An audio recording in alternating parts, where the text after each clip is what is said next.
Thanks so much for taking the time, Mr. Van Molen from Free Domain Radio. I have on the line Ivan Eland from the Independent Institute, and I thought that your article was excellent, that you had recently published about the Quagmire, the imperial Quagmire.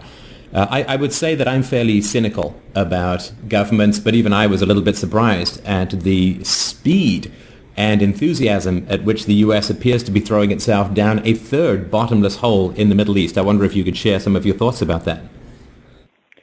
I think, I think Barack Obama was sort of dragged into this because certainly his military and defense secretaries weren't even enthusiastic about doing a no-fly zone in the first place. And, of course, now we're at a no-fly zone plus, and the president sort of jumped into this late, and of course that was necessary to get everybody on board, I guess, but really he was dragged, I think, by the Europeans.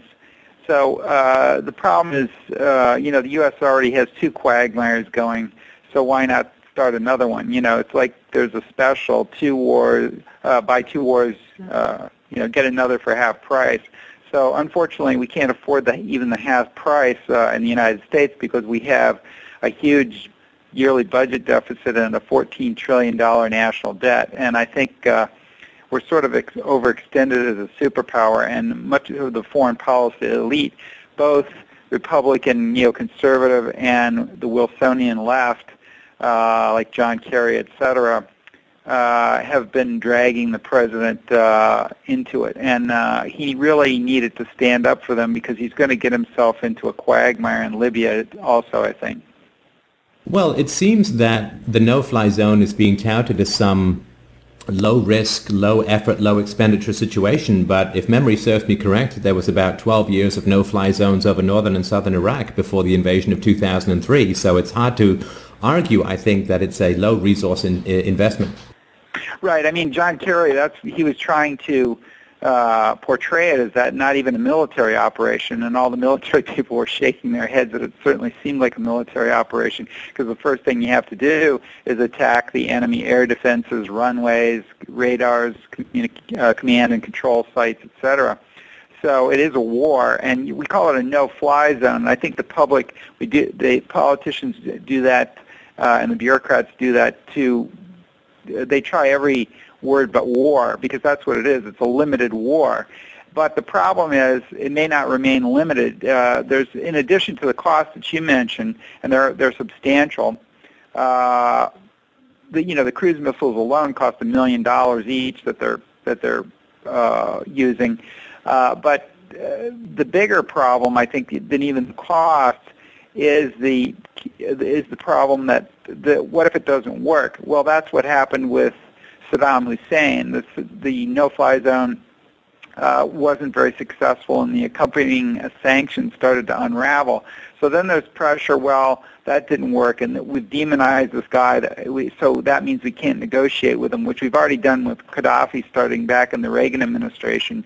Then there's pressure, well, certainly you can't negotiate with this tyrant, you have to take him out. Well, the no-fly zone didn't work, so now what do we do? Well, of course, we have to escalate. And so we're, even if it just remains a no-fly zone, as you point out, it could be years and years and years as it was in Iraq.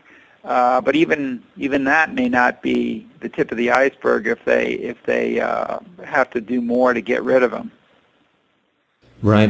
I thought that you made some excellent points about the unknown consequences of this kind of action. Of course, the view from the Muslim world, particularly the radical elements, is going to be, now it's 3. I think we're beginning to sniff a pattern. And also the degree to which this U.S. actions, or I guess the U.S. and European actions, might lead other resistance areas within the Middle East to believe that if they start something, that the West will jump in, thus further destabilizing the region. Right, and if those rebellions can portray themselves as a democratic movement, then there's pressure for the U.S. to do something. And, we don't even really know if this is a democratic movement. They're certainly anti-Gaddafi, but the eastern region of Libya, where most of these people are, had the highest recruiting rates for al-Qaeda in the world, and there's a significant Islamist presence there. So we really don't know who we're helping, and that's very alarming after the episode where we helped the Mujahideen against the Soviet Union, and it later came back to bite the United States on 9/11. And I think that the same thing could happen. It's crazy to support people that you don't know they might be worse than Gaddafi. At least Gaddafi had made his peace with the West, had stopped his nuclear program, and was mending relations with the West. But this old demonization during the Reagan administration has come back, and certainly Gaddafi has a poor human rights record, but it's really not much worse than the Saudis or even the Israelis in the occupied territories, according to Freedom House. So the fact that we're sticking up for people who might be killed, I suppose that's laudable, but we haven't done that where many more people have been killed in Rwanda, the Congo, the Sudan, etc. So the reason that we're doing it here, I think, is because Gaddafi has been so demonized, and also there's an oil factor in the background there as well. Yeah, and I think that any rebellious forces in the Middle East are going to be pretty wise to the ways of the degree to which magic words like democracy and self-determination are going to trigger a moral response in the West. So even if they have no intentions, those are certainly the magic words that's going to open up the U.S. war chest. Right, and as once you start these things going, or if you aid them after they start, as in this case, you don't know where it's going to end up. Will it be a liberal democracy? Many of these countries, including Tunisia and Egypt, Yemen, Bahrain, they have only limited, if any, experience with democracy, and some of the countries don't have any experience at all. So it takes a political culture. It's not impossible for those countries to become democracies, but any country really has to have it bubble up from below rather than being imposed using military power. And it's not clear that these revolutions are democratic. They seem to be on the surface, but as we saw with the Bolshevik revolution, revolutions can be taken over by a small armed minority that are more radical and more ruthless than other people. So you don't know when even a democratic appearing revolution will end up that way. So I think we have to be very careful. We've had so many examples of U.S. intervention that have backfired. When we overthrew the democratically elected leader in Iran back in 1953 and all the way up to the present, helping bin Laden and that sort of thing, accidentally creating a big threat to the U.S. homeland. So I think we need, with all these backfires of intervention, it's really, you have to be very careful. And I think the Iraq War, of course, was a case in point of where we unleashed a can of worms by popping off a dictatorship in a tribal society. And Libya is as much tribal as Iraq is, and so you don't know whether there's going to be a big, well, there already is a civil war, but the civil war may be continuous, and it really has nothing to do with Gaddafi as the tribes go after each other, even if Gaddafi is eliminated. Yeah, and I mean, my argument would be that it takes at least 100, if not more, years of intellectual development, which culminates in a political movement that a sort of mad, corner-driven rage against the existing oligarchy is not what creates, at least that's not what happened in the West. From the West, from the Reformation onwards, you had a slow and steady progression of philosophical development that culminated in modern Western societies. It wasn't like some space aliens went and blasted off the top of the feudal system and then we magically got democracy. It is a much slower and more difficult development, I think. Yes, I think you have to have a political culture that bubbles up from gradually over time, as you're pointing out, rather than have some just revolution throw out a dictator. So and I don't think we have that in much of the Arab world at this time. That doesn't mean that it can't occur there, but I think we have to be a little skeptical that a lot of these revolutions are going to end up in, like the neocons saying that we're going to change the entire face of the Middle East by reforming and instituting democracy. I just think that's unworkable. Yeah, no, everybody is in such a hurry to free the world that we, I think, end up going around in smaller and smaller circles. Well, it's almost it's a continuation of the U.S. missionary inclination that started really before Woodrow Wilson, but he's really the one that institutionalized it in our foreign policy. Instead of spreading Christianity, we have this holy war now to spread democracy. We want everyone to be like us, and previously it was religion, and now it's the political religion of democracy and not everyone's ready for it, and not even everyone wants it. And so I think we like to, we say, well, this is, our politicians like to say, well, this is a universal set of beliefs, and it's really not. Now, I think it is a great system, but you have to let people come to that on their own, as we've been saying, rather than try to help it along. Because when you try to help it along, I think you sort of discredit it, because outside powers are coming in and they're perceived as being imposing it in one way or another. I wonder if you could share any thoughts you have, because one thing I'm quite confused about, I mean, you can look at the naked economic interest and the fact that a lot of U.S. firms have very close ties with the Gaddafi regime, economically and through oil contracts and so on. But it seems like I don't know what the purpose is of this no-fly zone. I mean, he still has such overwhelming ground superiority that I don't know how the no-fly zone is going to fundamentally change anything. Well, I think you're making an error by assuming that it's rational. And governments they have to do something because the pressure has been brought against them or whatever. But it's quite interesting that Italy, which is the former colonial power, is much less enthusiastic about doing this than France. France seems to want to lead the world and is taking the lead and that sort of thing. And usually they're the fly in the ointment. But Sarkozy's a more aggressive leader.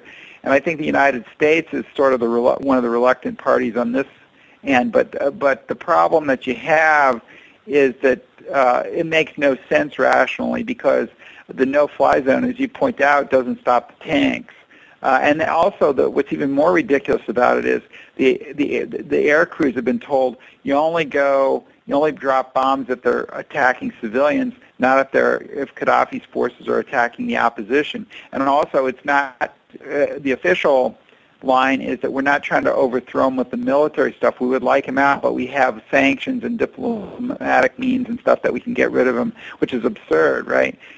Because if the military doesn't, the military is a stronger response than a diplomatic or an economic sanctions type of way to get him out. So if you're going to do military strikes, you might as well go all the way. But, of course, that opens another can of worms of occupation and that sort of thing. And after Iraq, of course, the U.S. is very hesitant to do that. So you have this situation where all these countries seem to have to do something about this, but nobody really wants to do what would be necessary to actually do something complete about it. They want to just do something that is a half a loaf, it's half baked, and I don't see any mass slaughter by Gaddafi on the order of Srebrenica or some of these other places, Sudan, Darfur, etc. Now, certainly he's killed civilians, but I don't think it's been determined if this is on a mass scale, and it doesn't seem to be on a mass scale like these other places. So I'm wondering, why. I'm wondering the same thing you are. The thing doesn't make any logical sense, but I'm not sure that we can expect a bunch of governments to make logical sense, because the policy is being made in all these capitals, and so it's what everybody agrees to rather than what should be done. And of course, Obama has a grander scheme than the UN. He wants Gaddafi to withdraw from some of these cities that the opposition had before, which is, of course, still only half a loaf. But it makes no sense to stop there. And so certainly I'm not advocating increasing the war aims, because I don't think they should have done this in the first place. But I'm just pointing out that the whole thing seems illogical if you want Gaddafi out, if that's your goal, because the rest of it is just sort of a half a loaf. And Gaddafi could end up even winning with the no-fly zone above him, or at minimum, he can certainly just withdraw back into the cities that he has, and the United States and the rest of the coalition is going to find it very difficult to ratchet up attacks when his forces are using the cities, the population in the cities as shields. And so he could exist, he can still rule part of Libya doing that. So even with the no-fly zone above, Saddam Hussein did that in Iraq, And so then he becomes, embittered, and he may sponsor terrorism in the West, or certainly pressure will mount to get rid of him, as it did with Saddam. So 10 years from now, we may be talking about another ground war in an Arab country. So once you get the camel's nose under the tent, pretty soon you have the whole camel under the tent. And I think this is the camel's nose under the tent for our future intervention, because it doesn't seem like they're going to do it now. But once the West gets involved in this, then we're responsible for any development that happens in Libya. For example, if he did start killing his population when the no-fly zone is in effect. It also seems surprising to me, and I confess to having put a close peg on my nose and watched some of the mainstream media reporting of this, there doesn't seem to be any particular consternation over a president waving his hand and launching $100 million worth of missiles into a country that has no strategic or significant economic interests, where the U.S. has no significant strategic interests, which would seem to me to be against the War Powers Act of '73. Of course, he should consult Congress before declaring war, which of course he hasn't done. But there doesn't seem to be any consternation about the lack of procedure in this. It's just like, well, he wakes up, he gets a phone call from Hillary Clinton, he pushes a button, and all the missiles go off. And, the U.S. is supposed to have some vestigial checks and balances, and those don't seem to be referenced at all in anybody's reporting of this. Right, and of course there are a few people on the left, like Dennis Kucinich, and on the right that are saying something about the lack of declaration of war, Ron Paul, etc.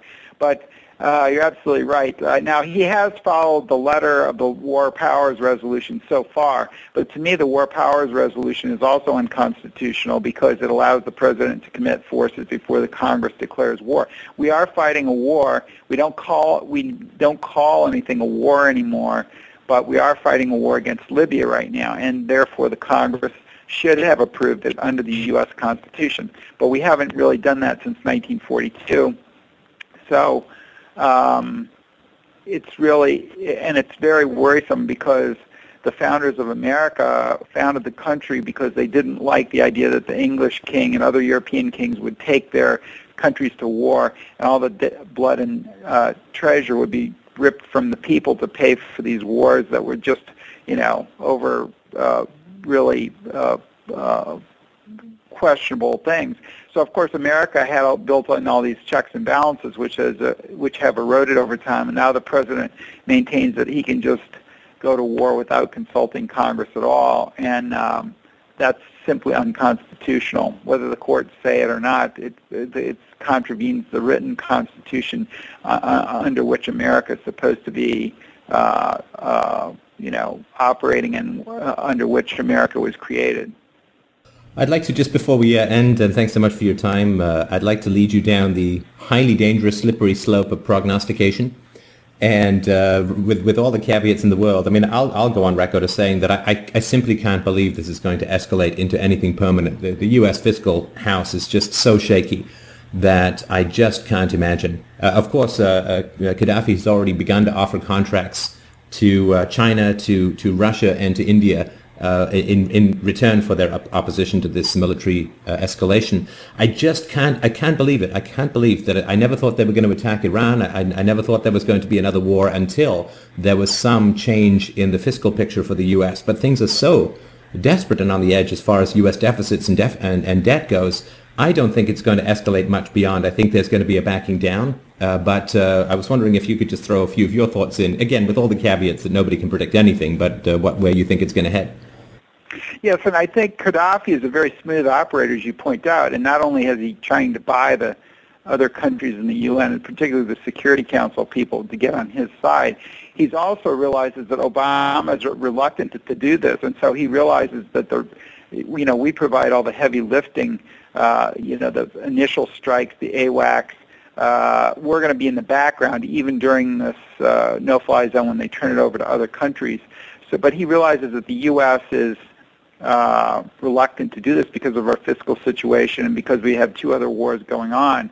And so therefore that gives him some cards to play. If he can ride out this, he can either finish off the opposition and then just run his country with the no-fly zone above it. What does he care? He doesn't need to put up his air force. He's still in power, right? Now, suppose he doesn't rub out the opposition. He can at least retreat back to the cities that he controls and rule quite nicely, because they're not going to be, even if they bomb occasionally, he's still in power. So I think his strategy will be to ride out this initial attack, and the U.S. is trying to get rid of this like a hot potato, but unfortunately its allies, I don't think, are going to let it get off, let them get off. Once they got the U.S. in there, now the U.S. has a stake in this, and everyone's looking to the U.S. But I think what's going to happen is Gaddafi will probably survive, and the no-fly zone will still exist, and so we may have a military stalemate in the end, and that it will just exist until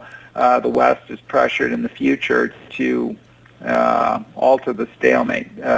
Certainly, I don't know exactly what's going to happen, but that would be my prediction, because I don't think the no-fly zone is certainly going to get rid of Gaddafi. And he doesn't seem to be shaking in his boots. His forces are still wailing away on the opposition. So, I think he thinks he can ride it out, and he's probably right. He may be kind of nutty, but he's also very shrewd.